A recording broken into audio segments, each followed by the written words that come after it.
সময় ১৩ মার্চ দুপুরবেলা ২টো। স্থান সম্মিলিত সামরিক হাসপাতাল।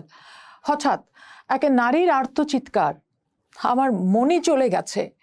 চিৎকারটি কার নিশ্চয়ই মনে করতে পারছেন না।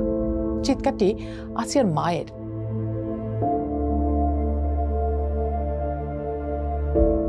কোন আসিয়া বলে চোখ কুচকাচ্ছেন? ওই যে মাগুরার ঘটনা। ৮ বছরের শিশুটি স্কুল বন্ধ থাকায় আপন বোনের শ্বশুর বাড়িতে গিয়েছিল কদিন থাকবে বলে। আর সেখানেই বোনের স্বামী, শ্বশুর আর দেবরের ধর্ষণের শিকার হয় সে। মৃত্যুর সাথে ৯ দিন পাঞ্চালুরে মরে যায় আসিয়া।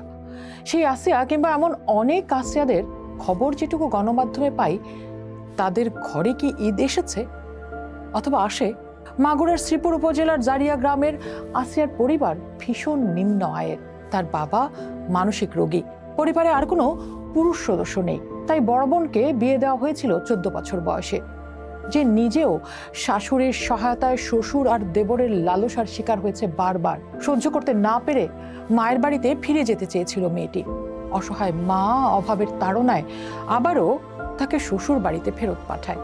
তারপর ঘটল আসিয়ার ঘটনা।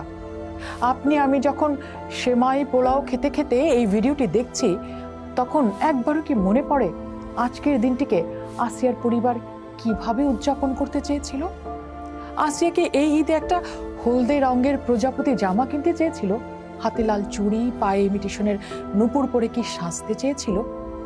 আচ্ছা, আসিয়া যদি আজ বেঁচে থাকতো, ঠিক ২৫ বছর পর বাংলাদেশ যখন তার স্বাধীনতার ১০০ বছর পালন করবে, তখনও আসিয়ারা কি স্বাধীন হবে কিংবা নিরাপদ?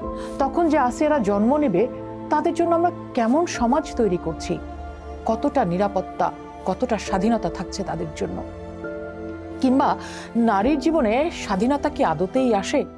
কারণ ১৯০৫ সালে এই বাংলাদেশেরই এক অবরোধবাসিনী বেগম রোকেয়া নারী স্বাধীনতার ছবি আঁকতে যেয়ে লিখেছিলেন সুলতানাস ড্রিম, যেখানে নারী চরিত্রটি বলছে, ভ্রমণকালে দেখি এ তো সেই জ্যোৎস্নাময়ী রজনী নহে, এ যে দিব্য প্রভাত।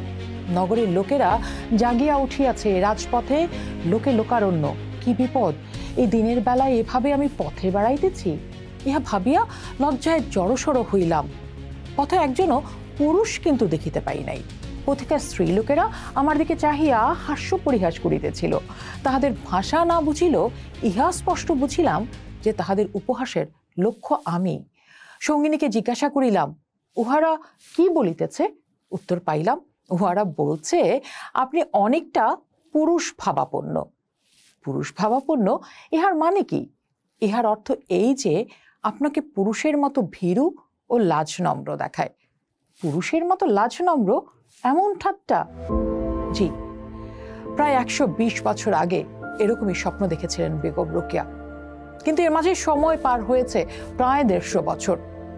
কিন্তু ২০২৫-এ এসেও একজন তরুণী সেরকম স্বপ্নই দেখেন। এই যেমন কিছুদিন আগে আমরা দেখেছি সামাজিক যোগাযোগ মাধ্যমে একটি ভিডিও ঘুরছে, সেখানে এক তরুণী তার পুরুষ সঙ্গী ছাড়া স্বাধীনভাবে অনেক রাতে রাস্তায় হাঁটার স্বপ্ন দেখেন। নেট দুনিয়ায় ঘুরে বেড়ানো সেই ভিডিওর নিচে যখন লাখো নারীর ইচ্ছার প্রকাশ আমরা দেখতে পাই কমেন্ট বক্সে, স্বাধীনভাবে ঘুরে বেড়ানোর। কিন্তু এরপর আর খুব বেশি দূর যাওয়া যায় না, কারণ একা একজন নারী রাস্তায়, পাবলিক প্লেসে, ঘরে নিরাপদ ও স্বাধীন কোথায় না। শুধু এইটুকু মৌলিক অধিকার কি নিশ্চিত করতে পেরেছে আমাদের জন্য আমাদের সমাজ কিংবা রাষ্ট্র? বেগম রোকেয়া থেকে ক্লারা জেটকিনের পর ১০০ বছর পাস করেছে পৃথিবী। নিউ ইয়র্ক কিংবা এই ঢাকা, কোথাও কি নারী তার সকল অধিকার নিয়ে মানুষ হিসেবে ক্ষমতায়িত হয়েছে?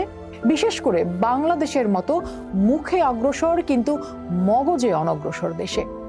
কারণ এখানে এখনো নারীকে বুলিং এর শিকার হতে হয় ওড়না না পরার জন্য কিংবা টিপ পরার জন্য।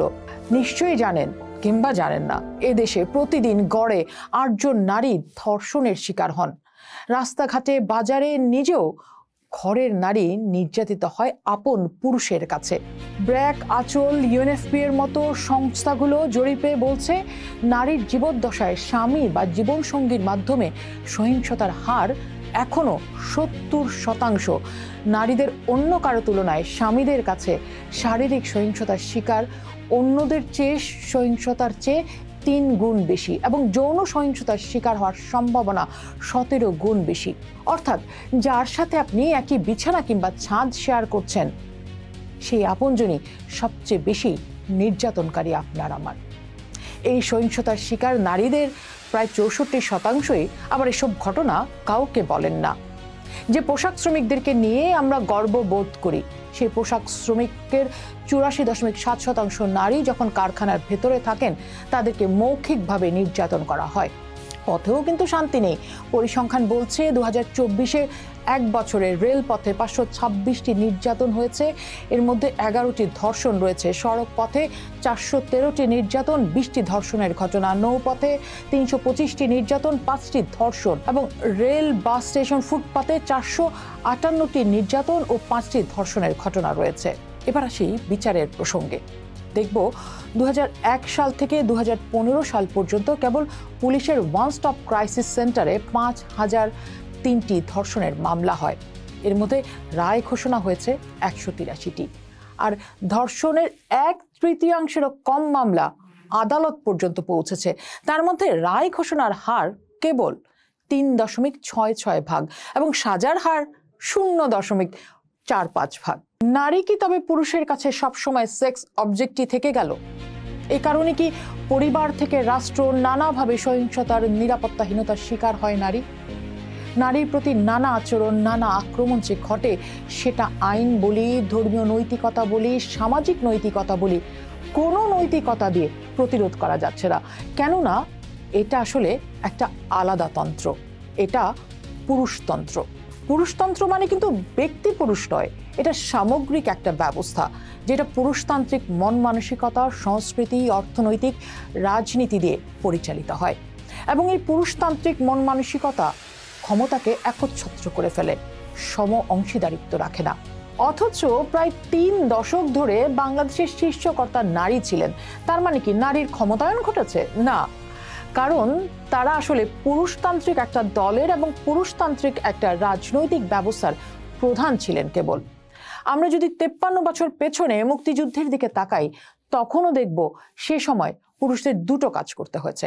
এক দেশের জন্য সংগ্রাম, আরেকটা নিজেকে রক্ষার সংগ্রাম। আর নারীকে করতে হয়েছে 3টে সংগ্রাম: দেশ রক্ষা, জীবন রক্ষা, আর তৃতীয়ত নিজের নারী সত্তার নিরাপত্তার লড়াই। কিন্তু এত ত্যাগের পর এই দেশ কতটা নারীর হয়েছে? এই মুহূর্তে আমরা দেখছি নারীরাই সবচেয়ে বেশি হামলার আর আক্রমণের শিকার।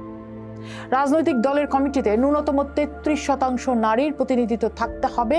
গণপ্রতিনিধিত্ব আদেশের কতটুকু বাস্তবায়ন করেছেন রাজনৈতিক দলগুলো? মঞ্জুরি কমিশনের তথ্য বলছে উচ্চশিক্ষায় নারী পুরুষ সমান অবস্থানে রয়েছে। তাহলে অর্থনীতিতে, কর্মসংস্থানে নারীর অবস্থান নিচের দিকে কেন? গবেষণা প্রতিষ্ঠান উন্নয়ন সমন্বয়ের গবেষণা বলছে জেন্ডার বৈষম্য নিরসনে বাংলাদেশের স্কোর 31.2%, যা বৈশ্বিক গড় 60.5%-এরও অনেক কম।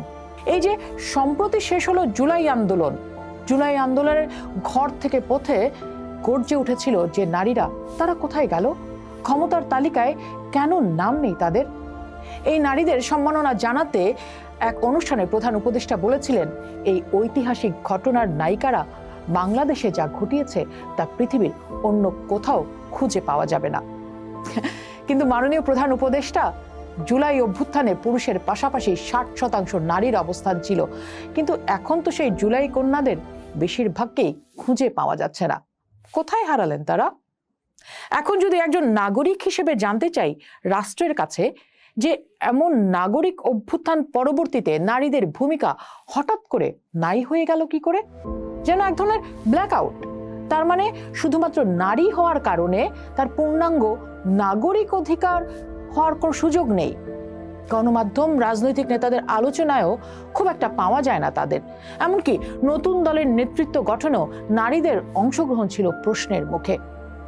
এবং অদ্ভুতভাবে সরকারের যে কজন নারী উপদেষ্টা আছেন, যারা আবার নানাভাবে অধিকার অ্যাক্টিভিস্ট বলে নিজেদেরকে দাবি করেন, তারাও কিন্তু বিষয়টি নিয়ে কথা বলেন না। তার মানে কি ক্ষমতার চেয়ারে গেলে স্বভাবও পুরুষতান্ত্রিক হয়ে ওঠে? এই পুরুষতান্ত্রিক রাজনৈতিক সম্পর্ক, ক্ষমতার সম্পর্ক, সম্পত্তিতে, নীতি প্রণয়নে, ক্ষমতা পরিচালনায় এই বৈষম্য ব্যবস্থা রেখে কি নারীর ক্ষমতায়ন সম্ভব? এমন ক্ষমতা সম্পর্কে আদৌ আসিয়ারা নিরাপদ এবং স্বাধীন হবে? সেই প্রশ্ন রেখে গেলাম আমি, ফারহানা রহমান। থাকুন পোস্টের সাথে, পোস্ট করুন, দেখুন, ভাবুন।